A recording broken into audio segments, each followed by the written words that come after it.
You can't have free speech and Ofcom regulation at the same time. What do you think the real reason you were suspended from GB News is? You're calling yourself the home of free speech. You're not the home of free speech.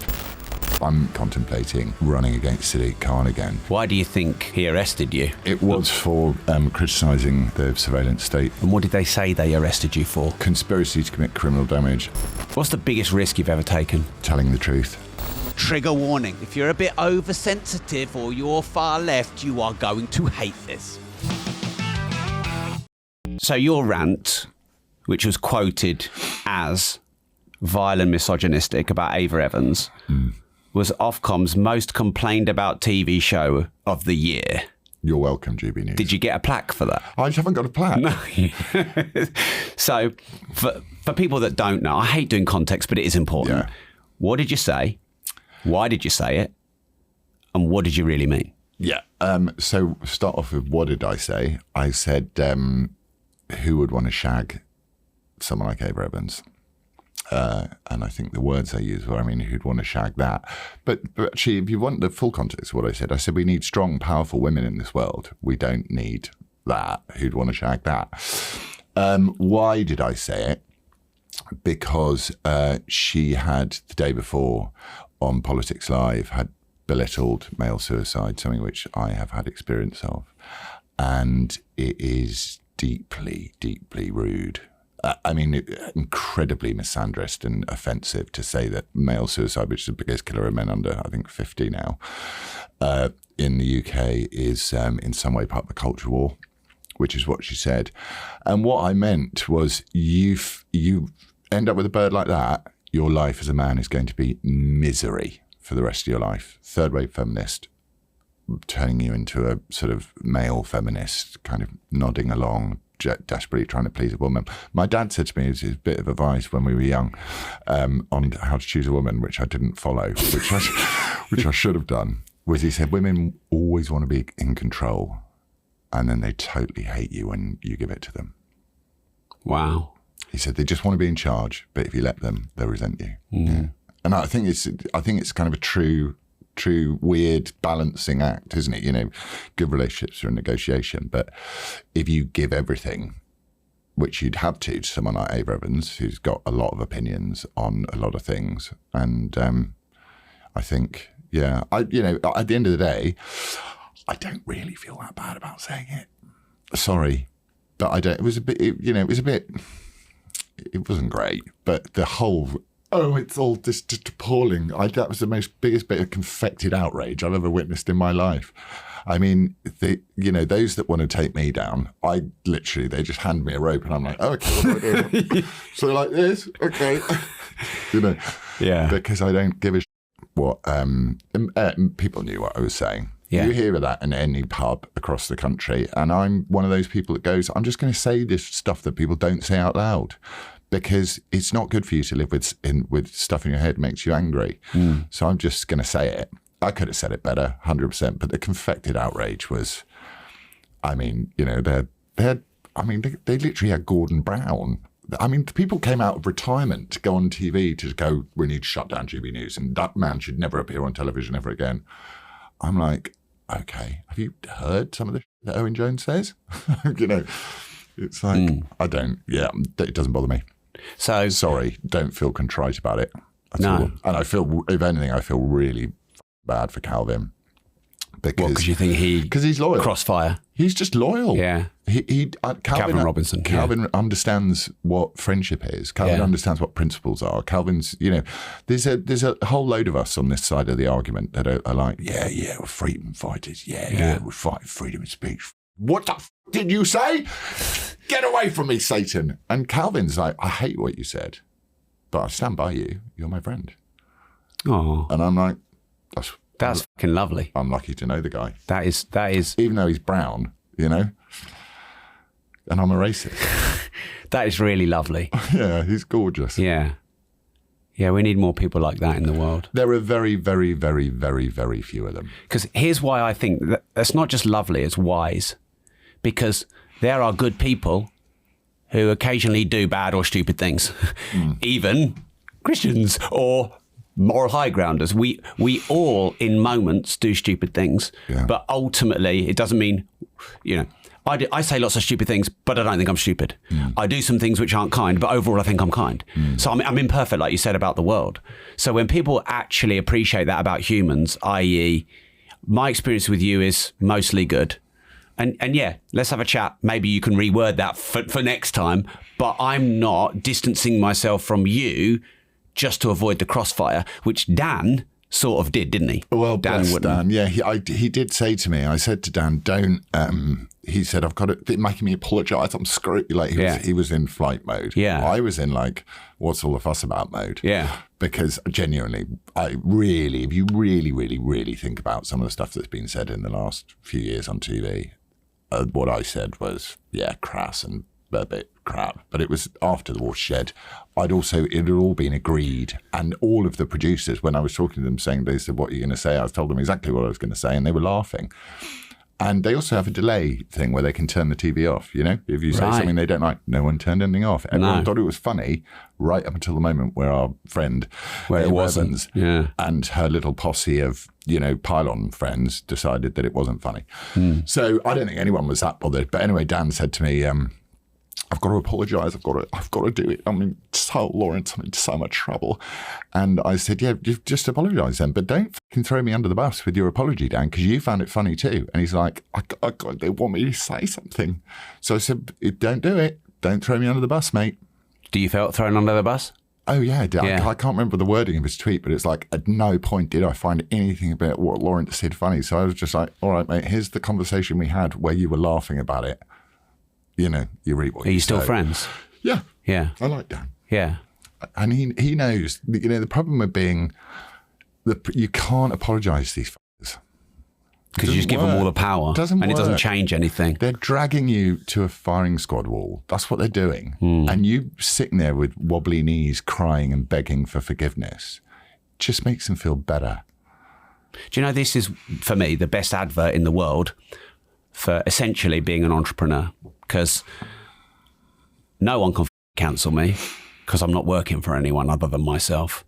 And so I'm fully responsible for my actions. And if my actions hurt me, that costs me money and reputation and clients. And if my actions are good, it brings me money and clients. But I can say what the I want. And all right, there's consequences and I would be wise to know them. But you know, sometimes, I don't know if I say I feel sorry, but I sometimes think, you know, people who are in powerful media positions, they've got no freedom. Well, do they? No freedom. Because look how Piers now. Oh God. Is, but at least now he has freedom. Well, I don't know who's really pulling the puppet strings. No, he doesn't have any freedom. Piers is the perfect. You know, this idea that you were talking about to avoid flak. You know, if there's a hand grenade, which I've gone and dropped, Piers will position himself just out of the blast radius while saying, good on you for dropping it. Do you know what I mean? It's positioning. And I just say what he said? Just keep it in your head. But it's for context. Yeah, I love it. I don't know what he said. He blocked me. Yeah. It's for context. So hopefully you don't forget where you were.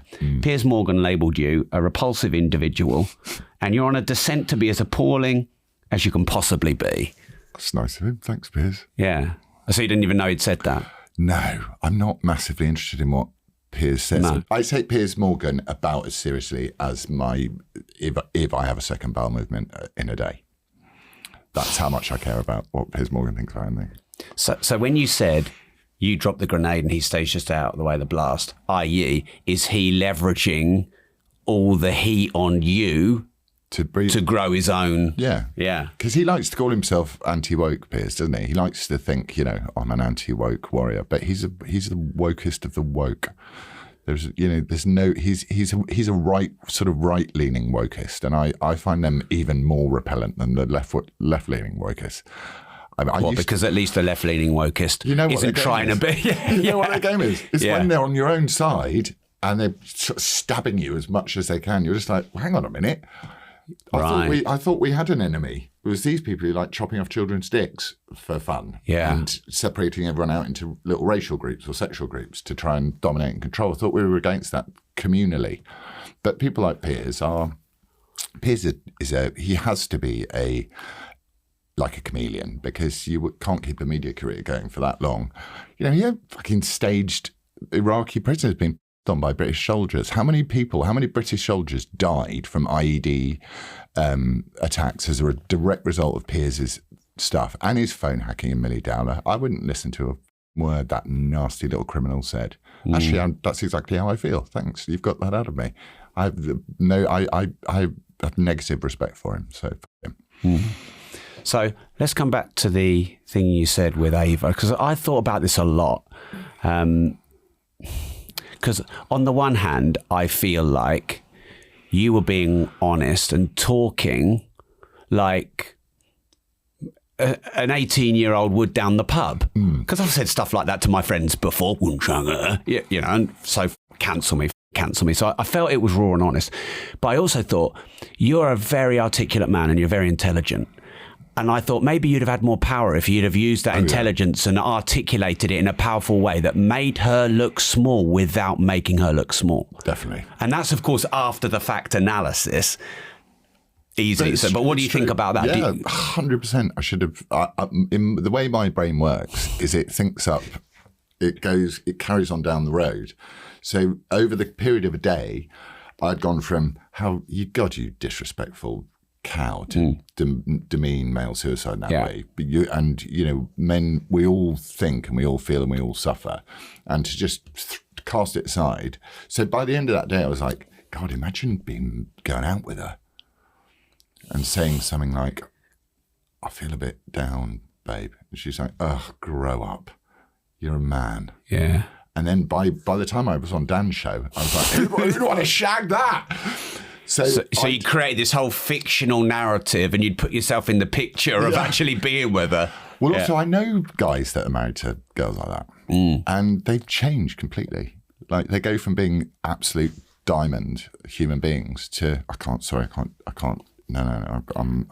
we're busy that week. I think we're busy that weekend. You know, they're operated, they're run as machines, and they tend to do a deal. One of my mates has done a deal with his wife because they're so miserable and unhappy because she bosses him around all day.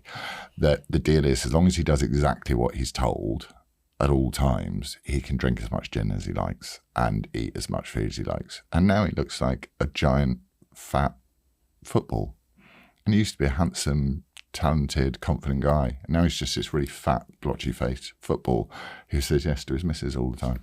Is there not an argument, though, that he should take responsibility for his own situation? Yeah, but relationships they're a union and a compromise, aren't they? So their compromise that they've reached is he can do whatever. I mean, he should. Yeah. So he's compromised to what she wants and therefore self-negated. And he's miserable, so he's, first thing through the door is a triple or quadruple gin and tonic. He gets home from work just to cope with her.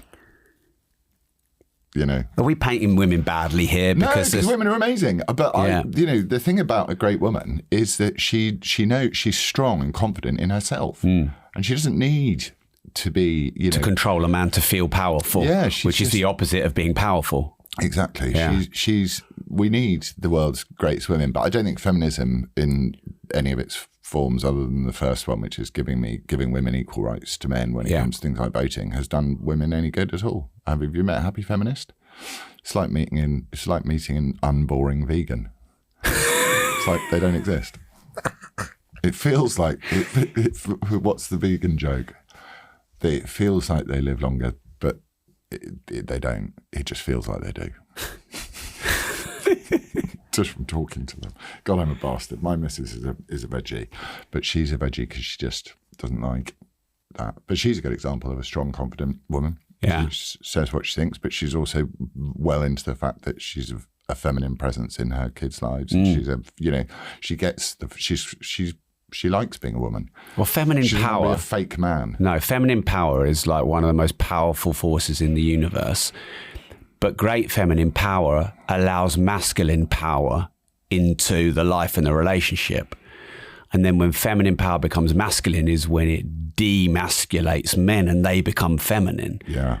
And that's where I think the world's really fucked up is we've forgotten what real feminine power is and what real masculine power is. And what we've done is put labels on it and what it should be, and we've extremized it. But like, what man wouldn't want real feminine power? I mean, that's beautiful. Even gay men like real feminine power. Yeah, Do you but know? real feminine power, not the feminist, masculine feminine power. Not the male imitators. No, not at all. They are they're no fun. And I've been out with a couple of them, and it wasn't an enjoyable experience very long. And I think I told you before, I broke up with one girl halfway through. We were walking down the road to go and see something, and she started talking about the Gillette advert, and I just turned around and walked off and never spoke to her again. It's just like, sorry. Brutal. Well, you don't waste your time. No. If you know, you know. Yeah. And actually, if we all made decisions when we knew, our life would probably be a lot better. Yeah. So did your wife just completely stick by you through all of this, or did she have some issues? She's not my wife yet. Sorry. Forgive me. But she just thinks it's confected madness. She knows you, I guess. Yeah. She's not also, like, it's like, I'm not. did Laurence really say that? It's like, it's so easy to throw around these terms like, oh, you're a misogynist. I think it was, I don't even think it was that misogynistic a comment. Did you hear what Yvette Cooper said in Parliament the other day? What did she say? She turned around and she basically took the piss out of a Tory MP's and the size of his shit. He's waving a veil in front, but he's not wearing any clothes, hiding a very small thing. And I'm just like, hang on a minute. Yeah. Sweetheart. You can't talk like that to men and then talk about misogyny. You know, we don't turn around. If he'd stood up in Parliament and turned around to her and said, it's like she's waving a veil across her breasts, and then it comes down and we find out that it was just chicken fillets and bollocks. Do you know what I mean? It's like, if you said that to a woman, that would be misogynistic, but she can say it to a man. This is the problem. Yeah. When they become fake men, they think that there's no rules. There's no, that you can be as rude as you want. So, I'm sorry, but you're going to get it back from me. Yeah. Get it back. So, what do you think the real reason you were suspended from GB News is? Are you done now on that? Is that like not just suspended? You're like over out. I think so. I'm sending them. I'm trying to get the internal communications at the moment, the subject access request, to find out what's going on, because they knew what I was going to say. Again, right. B, they didn't turn it off. Yeah. And I think, if I'm honest, I don't. Other than the paycheck, I really, really don't miss GB News, because the atmosphere in there is horrible. It's employed, a lot of people that they employ hate it. And, I think a lot of the technical problems that are caused are done by people who either do it deliberately or, just don't care about their jobs. Wow. You used to walk in and be told what you couldn't talk about at all. Like I said, can I get Tommy Robinson on my show? Can I get Katie Hopkins on my show? And they're like, no, never. And I said, but you got Narinda Kaur on your show. She's like spouting racist crap all the time. So she just you're allowing people with brown skin to be racist on your channel, but you can't have white people who you may or may not think are racist, but somehow, you're calling yourself the home of free speech. You're not the home of free speech. Well, you maybe are the guy that exposed that. Well, why did they hire me? Because they know what I'm like. It's not like I've got no record of saying slightly contentious things, is it?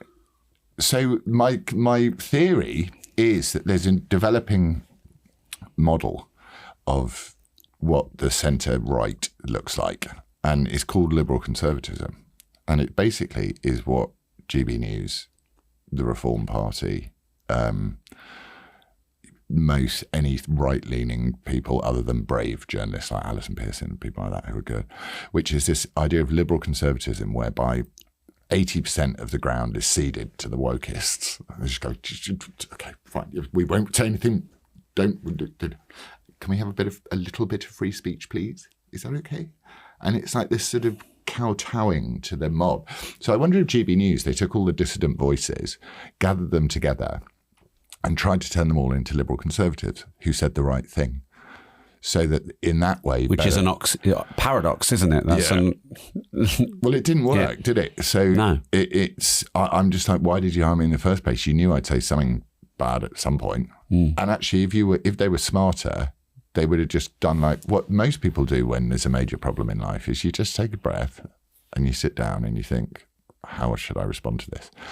And if they were smarter, they would have said, we utterly condemn what Laurence said, but we stand by our principles. This is the home of free speech. It was late at night. It's fine. And we stand by him, and we're going to stand by our presenters who say these things, because that's important in this country to have that. But you can't have free speech and Ofcom regulation at the same time anyway. So it doesn't matter. And actually TV's turned into this really boring thing where because of Ofcom, you have your host who thinks whatever the host thinks and moderates the conversation. Then someone has to agree and someone has to disagree. And it's boring because some people are just disagreeing just because they're being paid couple of £100 to turn up and disagree. So I find the whole format of television boring, and I much prefer this sort of thing, talking like this and saying what I want to say. So, long live that world, I imagine. And what's the future for you then in terms of your voice and, Media U Inc.? Yeah, I'm just sitting down now actually with the guys and putting together sort of putting a bit more emphasis on the media, because I'm not, as you know, from me, I'm not interested in power. I'm certainly not really that interested in sitting on a green bench in Parliament and arguing with someone who we're never going to agree on anything, or we agree on everything, which is what it seems to be like at the moment. So I see myself more in an influencing level, which is to push the boat out on some of the issues that people just don't want to talk about. So I'll do more media. I'm very, very seriously contemplating running against Sadiq Khan again, if only because someone's got to turn around and say what an absolute demonic twat he is. And what he's done to London, my capital city that I love, what he's done to this place is unforgivable. What's he done? This is on my questions. Well, how has London changed under his tutelage and guidance? It took 45 minutes to get here from Stockwell. What's that, 2 miles? 2 and a bit miles.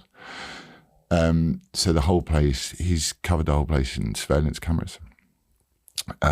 He can't... Yet crime is on the rise. 30%. Knife crime is up 30% because he won't stop and search kids.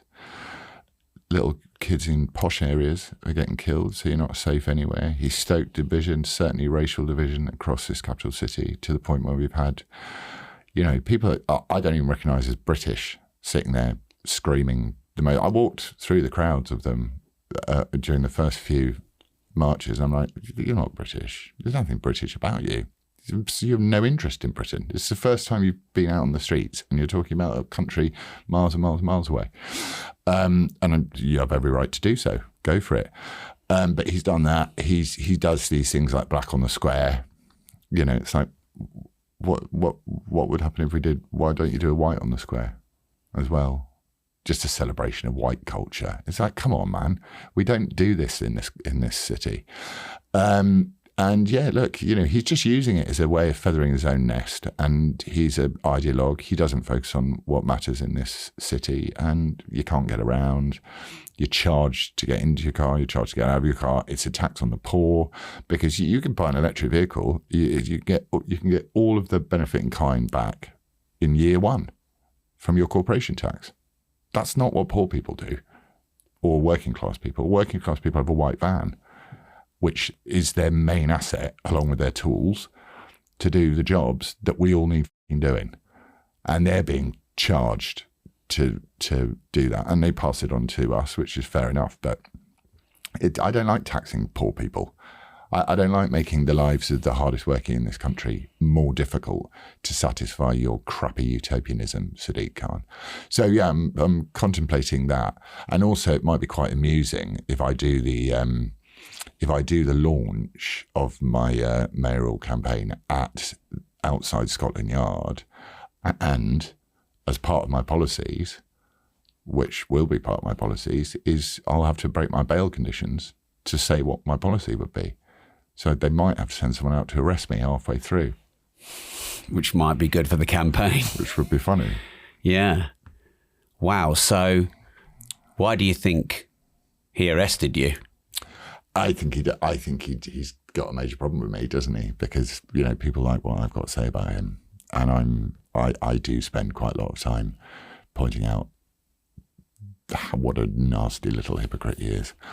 So 6 coppers, yeah. So just explain, just in case. Oh, yeah. Yeah. So I was talking with Marjad Nawaz, and he, again, here's a piece of rope. Do you want to hang yourself? Like, what? Okay. You had me at here's. Yeah. He was talking about the climate scheme. I'll try not to break my bail conditions in this interview. It's all right, because I've got the kids this week.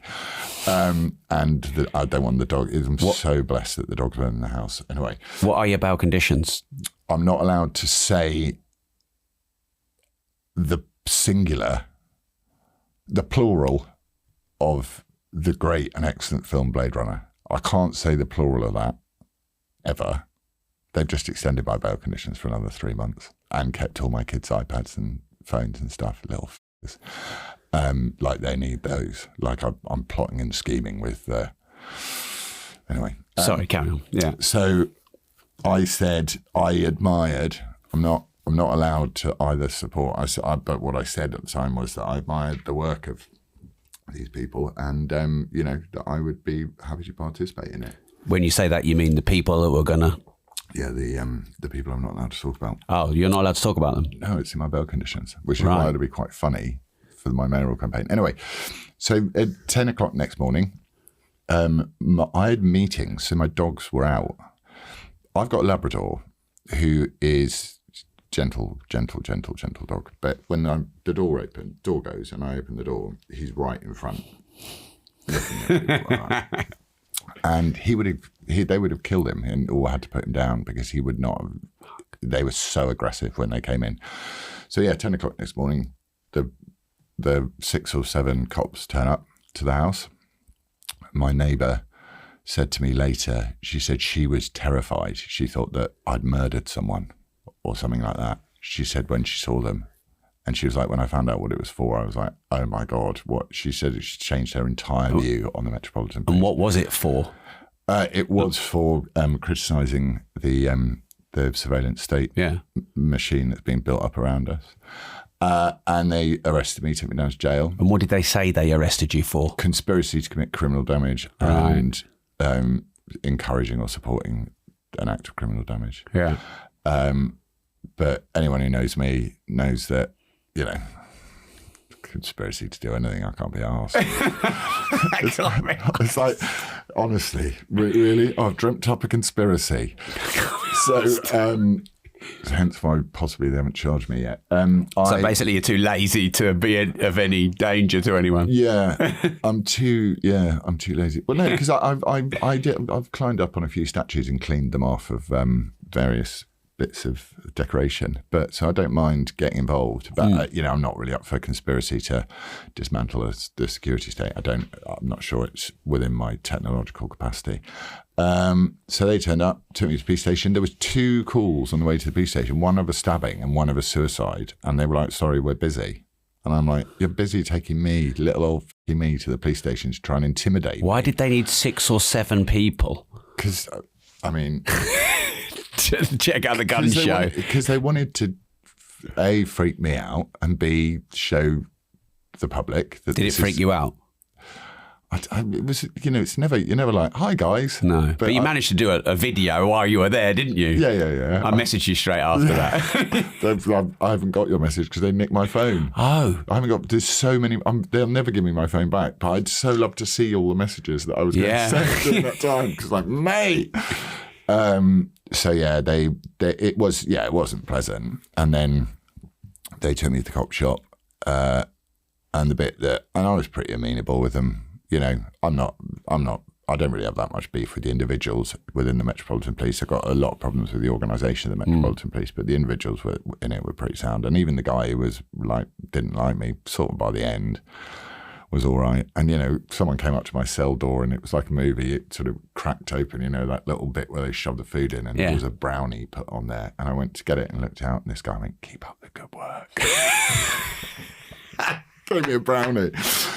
So, they kept me in there for a long time. And the only time I got really annoyed was when they took my kids' stuff. And I was just like, why are you doing that? That's cruel. And my poor kids were and actually my kids are scared now of the cops. And I've told them they should be, because the cops, I said, if there's a problem, don't run to a copper. If there's a problem, run to a woman or into a shop. And, but they're bigger now, so they'll be all right. Wow. Something really fascinated me. I wanted to find out if this is true. Because you read, and is it really true or not?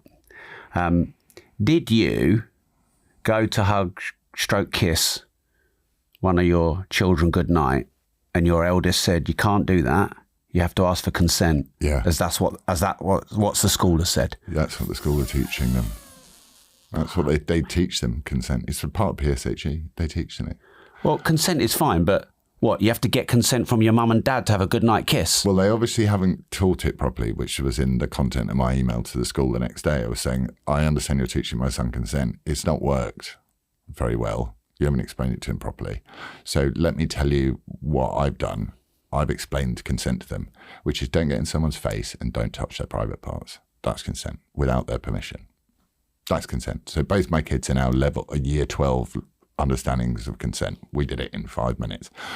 But it's all part of their state's desire to ruin the family. Wow. Oh yeah, I was just going to not challenge that, but I was just thinking about the Spanish chap who kissed the woman footballer, but he got in her face. He got in her face. We didn't have, no, it's consent is simple. It's like you do have bodily autonomy. Yeah. It's like, we dealt with the consent issues over the. It's like, no, I don't consent to having that done. But there's a very pernicious aspect, certainly within the family court system, of trying to really demean and devolve the values of the value and importance of the family. We're in this country is, the idea that you've got a secretive. I mean, I dealt with this Sidishka thing that I did just before GB News gave me the heave-ho, and they tried to stop the family talking about her so they could raise some money to get her extra treatment because the NHS had fucked her up. It's like, that's dark. You can't have closed courts when it comes to the family court and the court protection. You just can't. It's wrong. I mean, I can understand if children are the victims of some serious sexual assault or something like that in a horrible, but the whole idea that it's just a blanket, you can't talk about it, I think it leads to some miscarriages of justice and some pretty outlandish judgments. And that Sidishka thing was a real one. Mm. So yeah, that did happen. The consent thing did, yeah. Wow. Mm. He's got over it now. Well, now he's nearly 16, so he doesn't want to give me a hug anyway. So, yeah. How old are you? I'm 45. So I'm 45, and I think if I was 18 and dating, I'd fail. Immediate fail. Well, to be fair, really hard. I was single with intermittent relationships for quite a long time through my since my divorce, and you really good. It's a good thing. What's a good thing? It's a good thing that you make just check that everyone's all right with what's going on. Because as in consent, is that what you mean? Consent is a good thing, but what is consent, and it's hard. Is it not just so much more dangerous now that you can retrospectively, I didn't, because I don't even know if I should say this, but I feel really strongly. I know it was a bit of a shock to her, but at that time when that Spanish footballer got the kiss, it was a bit of a shock. But the guy was just excited. They just won the World Cup. Yeah. I'd go kissing everyone if I won the World Cup. So I have some sympathy for the guy. But then she was like laughing about it, and it was all good, and she looked good, and then she was like, oh no, I didn't give consent. Oh, but maybe I did. And like, you either did or you didn't. She's an activist. She was an activist, and activists get upset about things that they're not really upset about, do they? Ooh. Oh, so is that the definition of an activist? Yeah, often. I often ask myself, like, are you an activist? Well, this is what I was getting to. I often ask myself, like, are you really that upset about that? And I'm like, yeah.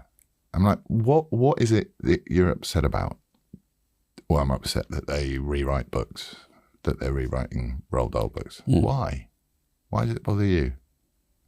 Well, because it's making the words are the most important thing in Roald Dahl books, and they're really mischievous, and it's really brilliant. So I get to the point of going, yeah, I am. I do care about but I think it's worth asking yourself the question every time. Yeah, because you've got to pick your battles, haven't you? Apparently. or just go, how many? So you've got hand grenade and a piece of rope. What should I do first? Both of them. Yeah. Yeah, so you do, but it's worth. I think it's unique to my side of the argument, the sort of curious, critical thinking side of the argument, that you actually bother asking yourself. I don't think the proponent, like we saw Konstantin Kissin did a video of the guy in London holding a Palestine thing, and he was from the river to the sea or whatever, and he was like going, do you know where Palestine ends? He's like, to be honest, mate, someone just gave it to me and I'm just holding it. So it's like. It's like me walking down the street with, it's pathetic. Yeah. Critical thinking is important. And I do critically think, but I also part of my approach is I realise how intolerant these people are. And it's not a lot of them, but it's enough to the fact that they're in pretty much every institution, the diversity, equity and inclusion crowd, how intolerant they are. You don't reason with these people. You attack them and you mock them. And you laugh at them. And when you do that, they have no defence. Because the thing they hate most is being laughed at, which is why they've tried to kill comedy. Because you can't, if you turn around to a fat positivity movement and go, she's a unit, they'll go, you can't say that. And you go, but she looks like the Marshmallow Man from Ghostbusters. Showing your age. and they go, They get very upset, and I'm just like, you know what? I don't have time to. The people I have time to talk to are the people that are interested and care about what you think, and the people who just want to destroy you. Which, let's face it, last 4 years of my life have been non-stop people trying to destroy me. That's what they've been trying to do. So I love them. I can forgive them in a kind of Christian way, but in another way, I'm like, you're my enemy, and I will take you down. I think it's fair enough. When you're attacked, you're allowed to write to what's it called? It's the legal term, reply to attack. Right. So this show is called Disruptors. Yay! So we now have a disruptive round. Right. 4-ish questions on the theme. First one, what's the biggest disruption that's ever happened in your life?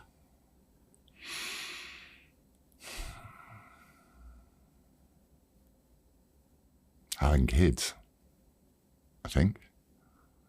Yeah, having children, having this little thing that you're like, I don't know how to look after you. And then you immediately, when my eldest son was born, I went outside and burnt all of my clothes, every single thing I owned, pretty much, except one outfit, because I was just like, that's the old me is dead. He's gone. And I'm like, why are you doing this? Why seems to be a question you ask yourself a lot. Yeah, I mean, it's good to ask yourself why. You can't walk around. Why don't you ask yourself before you burn all your possessions? Why? Or should I? Well, I can. Before. That's good advice for Laurence. Yeah, it is. Should I before rather than why afterwards? Should I hold the pin? Yeah. No one else is going to do it, and it needs to be done. Yeah. So yeah, kids was the biggest disruption, but it was an amazing and wonderful and happy disruption. But it was it's quite intense, as you know. I do. Yeah. What's the biggest risk you've ever taken? Telling the truth. Saying what I really, really, really thought. Do you think you have the right to say what you really, really, really think? Yeah. Even if it hurts another human? Words don't hurt anybody. Really? Not really. Not physically. No, words don't physically hurt also, people. who decides? The problem with all of that sort of stuff is it's very subjective. You've got to work out like who decides. But everything is subjective, isn't it? Other than the laws of the universe. Well, yeah, I mean, there's that argument to be made, but also there are some things that, certainly in terms of speech, there are things that people will come in unison together against, like the calling of incitement to violence against another person. I think we'd all agree that was bad. The fire in an empty theatre thing, but in terms of So there does have to be a line. I mean, do I think that, well, there is a line, whether we like it or not, in law. Do I think that, I mean, I just think about some of the things that I get called. I've had people say the most, I mean, just, God, where do you imagine that from? Yeah. But I defend their right to say it. If they want to say it to me, they want to say, you know, I mean, some of the stuff I have to report to the police because it's like, I'm going to shoot you in the face with a shotgun when you walk out the house. But, you know, do I think that, yeah, I think you can, you know, words are powerful. I'm not demeaning the power of words, but I'm saying, you know, that words don't hurt unless you allow them to hurt. You know, you don't have a right not to be offended by something. And ultimately, the truth is discovered and found by mining ideas with words. And that's, I think it's a more sacred value than going, right, we've got to shut up about all of this stuff. I mean, if someone's walking around, I've got a problem with the N-word because we've all got to say the N-word, which means you have to say the real word out loud in your head when someone says the N-word. Have you noticed that? What, that I just said it in my head? Did you say it in your head? Yeah. That drives me mad. So. I wonder if I actually said the right word that you're referring to, or I said something else. Well, it's like, it's very strange that we've got these positions in society where, you know, an entire, well, not the entire, but, you know, a real serious slant of, you know, tranche of the hip hop industry is based on using a word that nobody else in society is allowed to use. Yeah. It's kind of strange, isn't it? I find that odd. I don't think you find it odd. I think you find it another word. What do you mean? I think you find it stronger than odd. Yeah. I think it's not good. Yeah, I'm reading, but odd sounds like a neutral word to describe. Well, I mean, it doesn't obsess me, but I am just like, it's weird that we've reached point. It's wrong. It's wrong. It's wrong that speech codes are being enforced on one part of the population and not on the other part of the population. Because you wouldn't want it the other way or another way because it wouldn't be fair. Well, no, people we're allowed to be called crackers. No one goes the C word. Yeah. You know, it's funny. I've been finding that fascinating, and throughout this libel trial I was in, every time she asked me a question, I'd said, "Well, just swap the word black for white and tell me if it sounds racist." And it's the ultimate way of going through these arguments. Yeah. So if you go black privilege, does that sound racist? Yeah, it does. Black fragility, does that sound racist? Yeah. Black tears, does that sound racist? Yeah. It all sounds racist. So why is it not racist the other way? That's my view on these things. But anyway, you know, that's only for people who divide people down those lines anyway, which I don't and couldn't give a shit about what colour someone's skin is. No. Or who they want to shag, as long as it's not kids. Or Ava. But the problem is Ava's actually quite good looking, isn't she? She should have ruined that one. I could have sidled up to her with all my male feminism on display. Oh, I agree. I agree with you. Must become allies to the trans community. Would you like a kiss? May I kiss you on the cheek? Do I have your consent? Right, I'm taking you out of this hole. Right. What's the most disruptive thing anyone's ever said or done to you? My dad, when I was about 6, we went windsurfing, 6, 7, we went windsurfing, and we were camping. And in the morning, I woke up and I wedged myself between the seats of the car, and I'm talking to Dad and I'm talking to my brother, and my dad turned around and went, "Have you brushed your teeth?" And I immediately felt like a stinky little, I still remember it to this day, so it must have been a pretty powerful moment. And I'm quite kind of, even nowadays, with my oral hygiene. It's quite strange. Did he say it in a way that was a neutral question of curiosity, or did he say it because he thought your breath stunk? I think he said it because my breath stunk. Because that context is important, isn't it? Yeah. Yeah, I think it was like, oof. Wow. Yeah. It's amazing how those small things can imprint on us forever. Yeah, and also it can imprint on your own children without you ever passing it on. Yeah.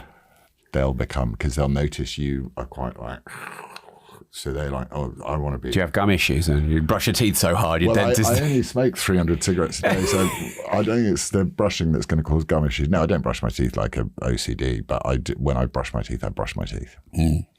Wow, that is an unexpected answer. I'm an unexpected person. Perfect for the concept. Yes. Right, quick fire round now. Okay. So we've got T-8 minutes. Okay. $1 million cash, 1 million engaged social media followers. Which do you take and why? 1 million cash because I've got enough social media followers as it is. And maybe you need the bail. Maybe I need some. Yeah, I do actually. Yeah. What would you do with 1 million cash? I would buy myself a small cottage with no phone reception in it and an open Ingolnook fire and possibly a horse that I could ride to the nearest pub. Does money make you happy? It certainly doesn't make you. Yeah, it can make you unhappy. I think it helps in the. I'm when I'm skint, I worry about money. When I lost GB News job, I had a long worry about money. You do. Yeah, you need money, especially when you've got kids. But it's not the be all and the end all. You look at a lot of societies and cultures around this earth trade in materials and swaps and things like that, and they seem to be much happier. So, no, money, I think it says that money is the root of all evil, doesn't it, in the Bible? So yeah, the love of money is the root of all evil. Love of money. All kinds of evil, yeah. Yeah, I don't love money. I'm not I don't think about it too much. I just don't think that's right, though. The love of money isn't the root of all evil or all kinds of evil. The root of all evil is evil, because money is not evil. Well, maybe because money is the only social construct that we all believe in. That it's it is a story, but it's also a tool. Yeah. Well, I just think I'm sorry, but if Jesus said it, mate, it's like deal with it. You're gonna have to work out why he's right, not if he's right.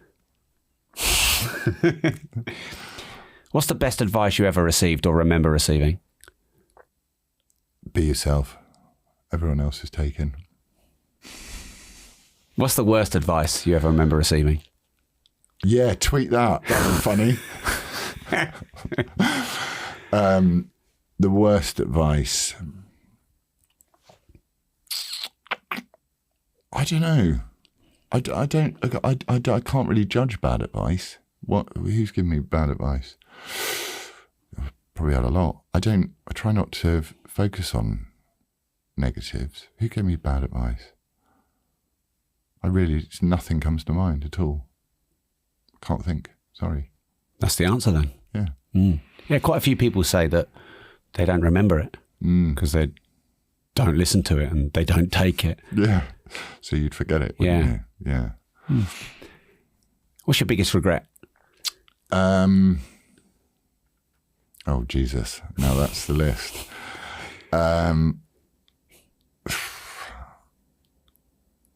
I think I regret, if I'm brutally honest, I think I regret rushing into marriage very quickly without getting to know the person I was marrying well.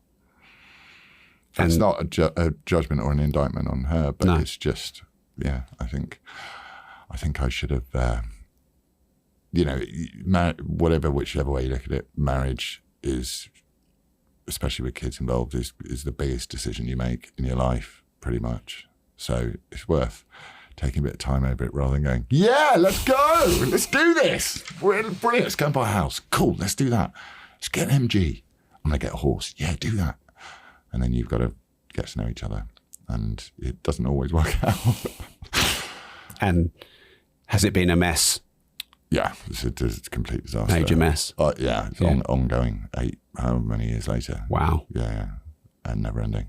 I see the family court as a tax that I have to pay to see my children. 100 grand a year to see my kids. Yeah. What's your most brutal life lesson? The fact that there's no there to pick you up in the end. Like, the only person that's going to pick you up is you. You can have all the people in the world around you supporting you and getting you ready and doing that. I've gotten blessed with a brilliant team who work with me.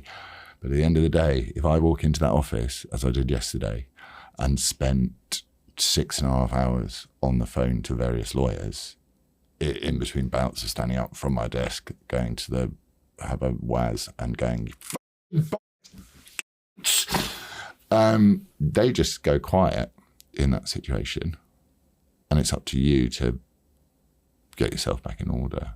That's brutal, because there is only you and the big man upstairs who will help you out. But you often don't want to, when he's saying what you need to do, you're like, oh God, why can't you just give me something easy to do? So yeah,